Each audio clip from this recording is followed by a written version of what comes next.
What's good, y'all? What's happening? It's Asia, yo, whatever homegirl. Come back at y'all with another one, but it ain't answer the phone. What's happening? That's me. Listen, I know I've been gone for a minute, but I'm back with the jump off, and I had to just take a small pause to get my life together, right? So I had to pivot because I need my YouTube channel to be a little better. I felt like I was all over the place, and I had to kind of pause, get it together. Now I feel like I've gotten it together.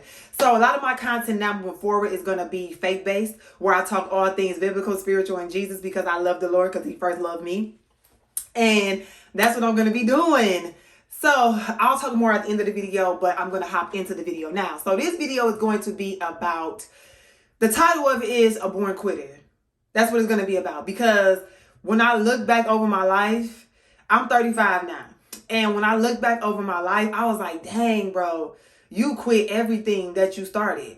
And in return, as parents, because I'm a parent, I'm a mom. I have a set of twin boys that are 17, right? And as parents, we got to be very, very careful, only because I was a born quitter, which I'm about to talk about, but it rolled off onto my children. And then they were quitters. And it took me to 8 years old for me to go, dang, you were a born quitter. And quitting is contagious. Quitting can be dang borderline hereditary. In which, when I look back over my life, quitting in my family was hereditary. So it's nothing. I'm not throwing the blame on the ones who came before me. It's just that sometimes we have to sit back and look at our family tree, at our family bloodline, at the ones who came before us, to figure out why we do what we do. So I had to do that so I could figure out why I behaved the way I did in quitting. Why did I quit everything? And so when I look back, I was like, oh, I was a born quitter. Literally a born quitter. From the time I can think of, from the time I was younger, I want to say elementary school, middle school, high school, I was a quitter.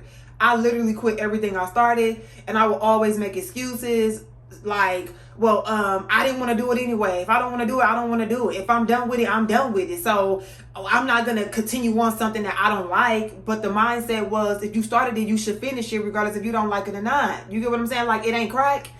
It's just commit to something. So, and I would get other people in on my quitting. I would need other people to co-sign my quitting. And my mom, she was the biggest cheerleader of me quitting. And I noticed that, and I was like, dang, I was a born quitter. Elementary school, I played basketball, and I could have been really good at it. I was good at it, but I could have been better and gotten a whole lot better. But my mindset was, I'm done with this, because when you're a born quitter, you don't want to be pushed.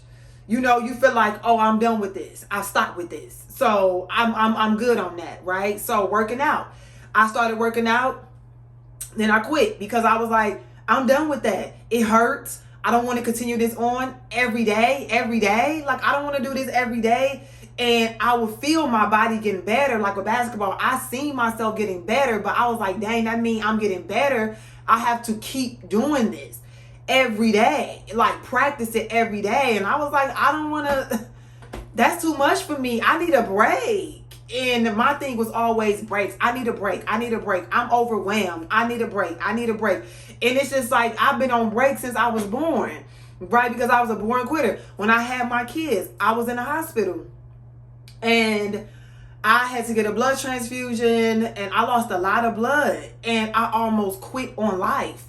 I felt my body slipping away from me. And I'm telling you, when I was in the hospital, I had my kids when I was 18 years old. I gave birth to them. And I was in the hospital that day. My mom, she had stepped out to go somewhere, but she was going to come back to the hospital. So I was in a room by myself that day, and I had to use the bathroom really bad. I went to the bathroom. Long story short, I just felt a lot of stuff falling out of me, and I felt like my strength being drained. I felt like the life was leaving me, literally. And so, in the hospital the hospital bathrooms, they have to ring the bell. So I run for the nurse to come in, and the nurse came in, and she literally seen the life slipping away from me. And I wasn't fighting it because my mind was, I'm tired. I got really, really sleepy. And my mind was focused on, oh, you just need to go to sleep. How can I go to sleep when I'm I'm actively in the bathroom in the process of using the bathroom, and my mind is on, you're tired, you're sleepy, so you deserve to go to sleep. Little did I know, my body was literally shutting down, and the nurse that came in, she saved my life.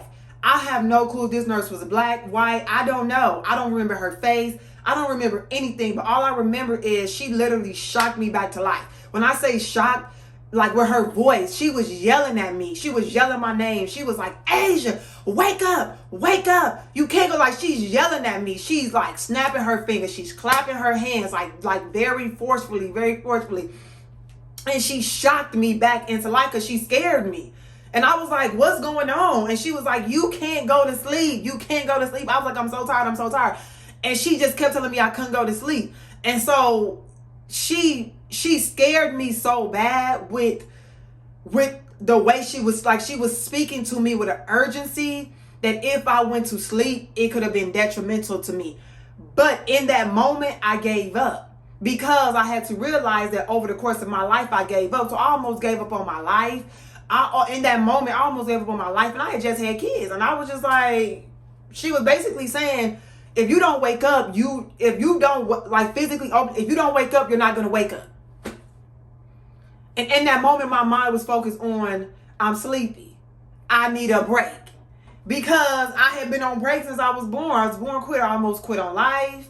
I almost quit on parenting. I quit on basketball. When I was in elementary school, middle school, and high school, quit on basketball. I quit on Jesus at one point. Stopped going to church. I was just like, I'm done with that. I quit on relationships that I was in. When I wasn't in a lot of relationships, but my mind, I checked out. When I checked out, I was just like, we together, but if I don't want to do that, I'm not going to do that. And then it just made the relationship a lot harder. And so it's like literally quitting followed me.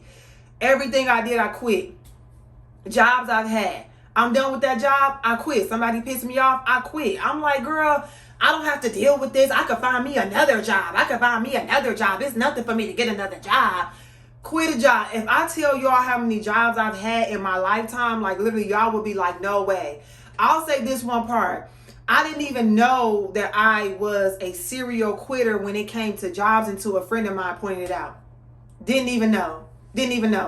I was just casually talking to a friend of mine one day. We were on the phone, and I just mentioned that I had 14 jobs in 1 year.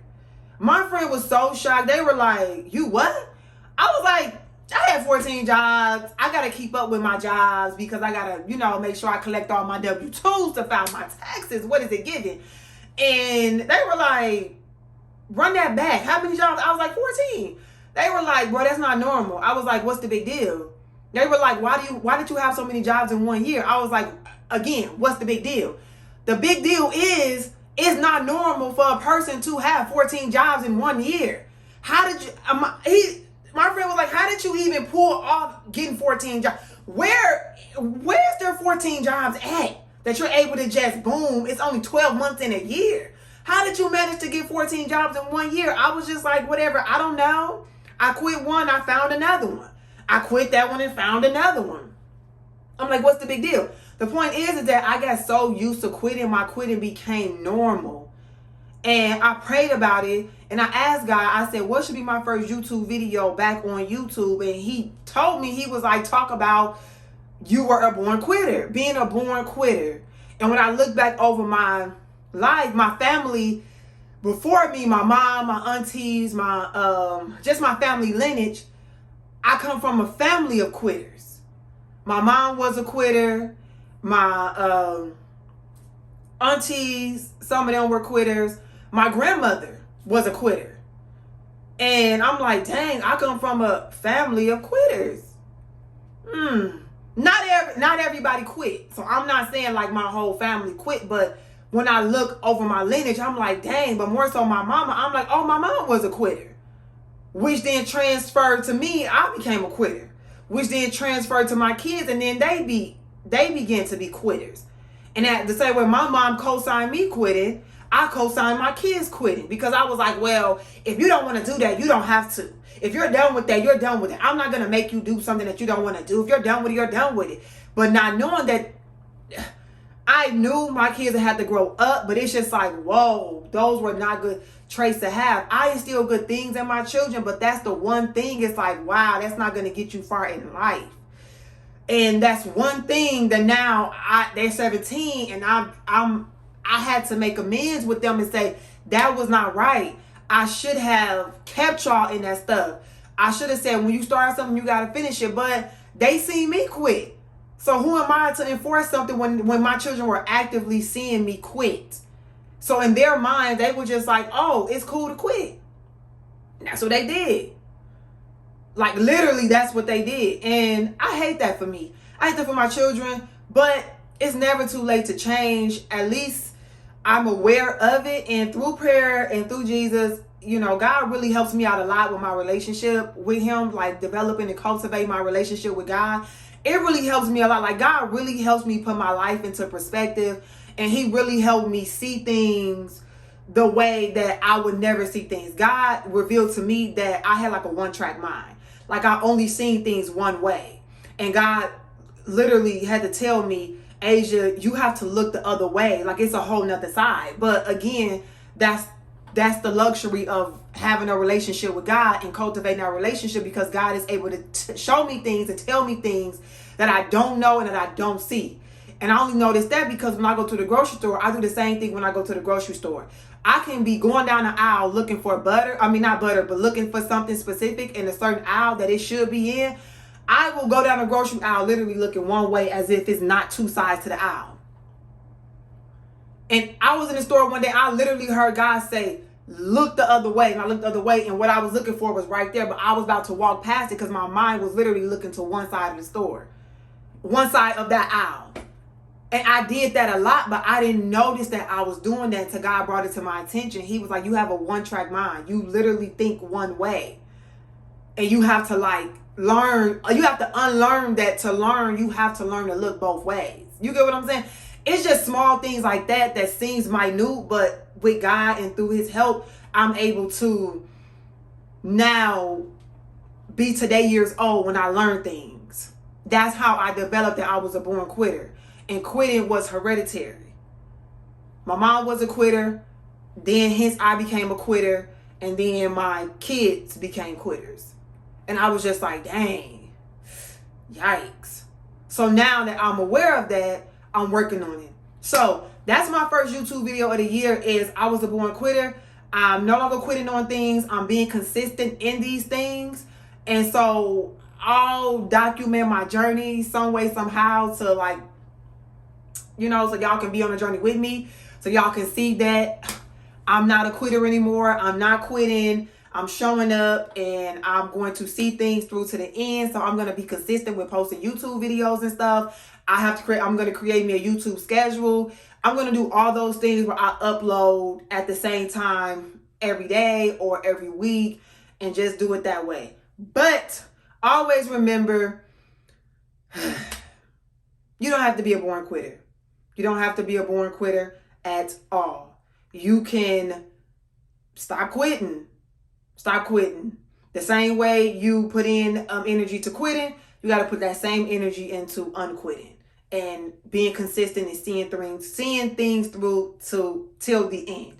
So I will be uploading my podcast on this channel as well. I did my first podcast episode today. I will be uploading that podcast when the footage gets to me. I will upload it to my channel, and I'll be uploading videos, like I said, faith-based videos to my channel. You can follow me on Instagram. My Instagram name is Asia White. I'm going to change that. It's a lot. I'm working on it, y'all. I'm literally working on it. Man, Instagram, we got to beef real bad. And I don't know why I just can't jam with Instagram. I don't know why. I really just don't know why. But with that being said, don't be a quitter. And that's coming from somebody who was a born quitter. Until next time, always remember, if God be for you, That's more than the world against you. And I will talk to y'all later, alligators. After a while, crocodiles.